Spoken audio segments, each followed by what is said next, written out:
তারা হালাল কাজে প্রতিযোগিতা করেন, ভালো কাজের মধ্যে প্রতিযোগিতা করেন। ওয়াতাআওয়ানু আলাল বিররি ওয়াত তাকওয়া ওয়ালা তাআওয়ানু আলাল ইসমি ওয়াল উদওয়ান। আল্লাহ পাক বলেছেন তোমরা ভালো কাজে প্রতিযোগিতা করো, একে অন্যকে সাহায্য করো। আজকে যেমন সুন্দর করে মাহফিলকে সাজিয়েছেন, আলহামদুলিল্লাহ বলেন না?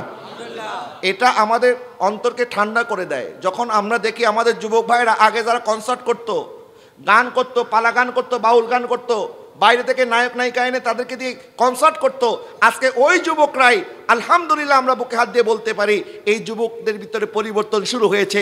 ইনশাআল্লাহ আগামীর বাংলাদেশ ইসলামের বাংলাদেশ, আগামীর বাংলাদেশ সুন্নিয়তের বাংলাদেশ, ইনশাআল্লাহ বলেন না? আমার যুবক ভাইরা যদি এক হয়ে যায়, এখানে কোনো মাদক ঢুকতে পারবে না। কিন্তু যখন আপনি একা একা প্রতিবাদ করবেন, তখন তারা আপনাকে গায়েব করার চেষ্টা করবে, আপনাকে গায়েব করে দেবে, বলবে তুমি কে। কিন্তু এই নওজোয়ান ভাইরা হিলফুল ফুজুল কত সুন্দর নাম দিয়েছেন। এই যুবক ভাইরা যদি ঐক্যবদ্ধ হয়ে যায়, তারা যদি বলে এই এলাকার মধ্যে কোনো মাদক ঢুকতে পারবে না, যারা ঢুকাবে তাদের সাথে আমরা মোকাবেলা করব। হযরত ওমর রাদিয়াল্লাহু তাআলা যখন ইসলাম কবুল করেছেন, তখন সাহাবায়ে কেরাম বলে হুজুর আমাদেরকে অনুমতি দেন, এতদিন আমরা গোপনে গোপনে ইবাদত করেছি, আজকে থেকে আর গোপনে না, আমরা খানে কাবার মধ্যে নামাজ পড়বো, সুবহানাল্লাহ বলেন না? এবং যেদিন হযরত ওমর প্রথম ঈমান আনলেন, সাহাবায়ে কেরাম ওই দিনই সর্বপ্রথম খানায় কাবার ভিতরে দুইটা সাফা হয়ে গেল। একটা সাফা একটা কাতারের ইমামতি করলেন হযরত ওমর রাদিয়াল্লাহু তাআলা আনহু, আরেক কাতারের ইমামতি করেছেন হযরত আমির হামজা রাদিয়াল্লাহু তাআলা আনহু, সুবহানাল্লাহ বলেন না?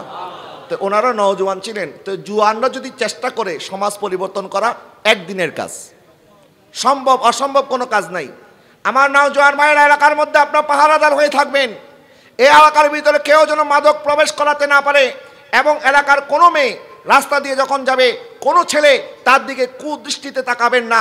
যারা তাকাবেন, আমি অনুরোধ করব আপনি আজকে যার দিকে তাকাচ্ছেন, এটা তো কারো না কারো বোন হবে, কারো না কারো মা হবে, কারো না কারো মেয়ে হবে। তাহলে আপনার মার দিকে, আপনার বোনের দিকে, আপনার স্ত্রীর দিকে, আপনার বোনের দিকে যদি কেউ এইভাবে কুরুচিপূর্ণ দৃষ্টিতে তাকাতো, আপনার কাছে কি ভালো লাগবে না খারাপ লাগবে?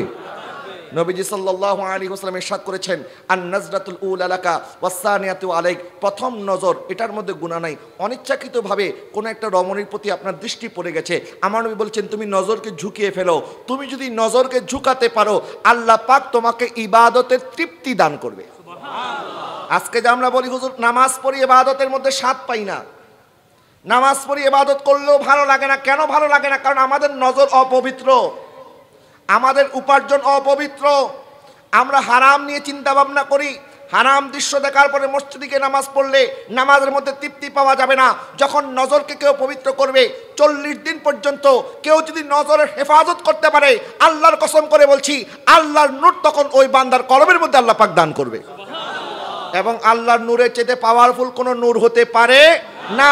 আমার নবী ইরশাদ করেছেন আল্লাহর নূরের পাওয়ার এত বেশি, আমার কিছু উম্মতকে যাদেরকে আল্লাহ পাক আল্লাহর নূর দান করবে, তারা যখন কিয়ামতের ময়দানে পুলসিরাতে উঠবে, পুলসিরাতের পুল পার হওয়ার সময় তখন পুলসিরাতের পুলের নিচে জাহান্নামের আগুন বলতে থাকবে, ও আল্লাহর বান্দা, ও নবীর উম্মত, তোমাকে আল্লাহ পাক আল্লাহর নূর দান করেছে, তোমার নূরের পাওয়ার এত বেশি, তোমার নূরের আলোতে আমি তো জাহান্নামের আগুন নিভে যাব, তাড়াতাড়ি আমার পুল তুমি পার হয়ে যাও, সুবহানাল্লাহ বলেন না? দেখেন তাহলে আল্লাহর নূর আল্লাহ পাক যাদেরকে দান করেছেন তারা কামিয়াব, কথা বলে না ঠিক কিনা? কদ আফলাহা মান তাযাক্কা ওয়া যাকারা ইসমা রাব্বিহি ফাসাল্লা। আল্লাহ পাক বলেছেন তারা কামিয়াব হয়েছে যারা তাজকিয়া অর্জন করতে পেরেছে।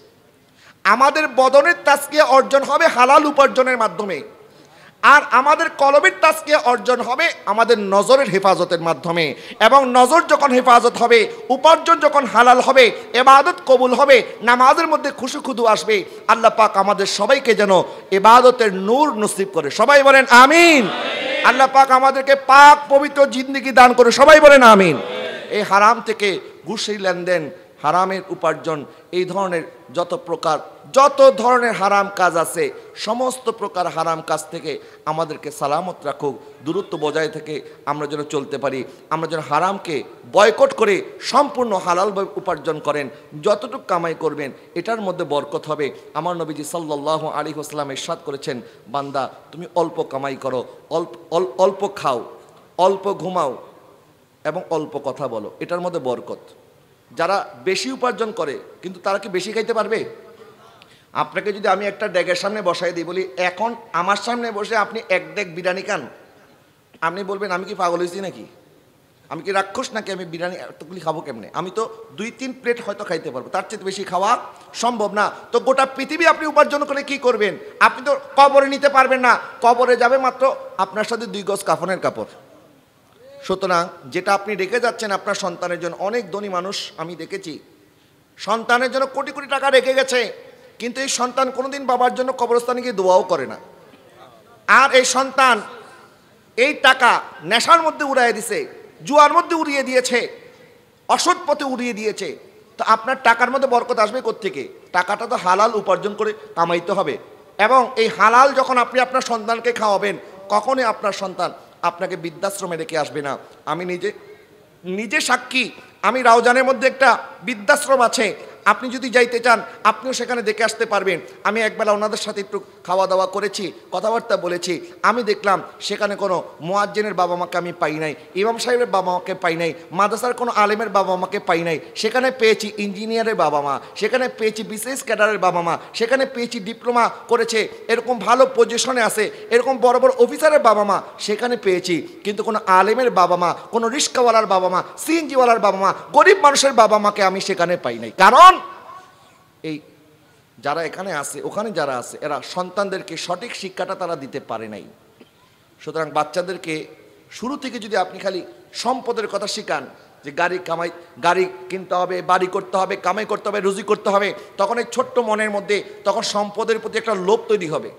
বলবে আমার বাবাই তো আমাকে টাকার কথা শিখিয়েছে, টাকা ছাড়া দুনিয়াতে চলা যাবে না, না টাকা ছাড়াও দুনিয়াতে চলা যায়। আমার দয়াল নবী চলে দেখিয়েছেন, দেখো উম্মত আমি তো সব আমার উম্মতের জন্য দিয়ে দিয়েছি।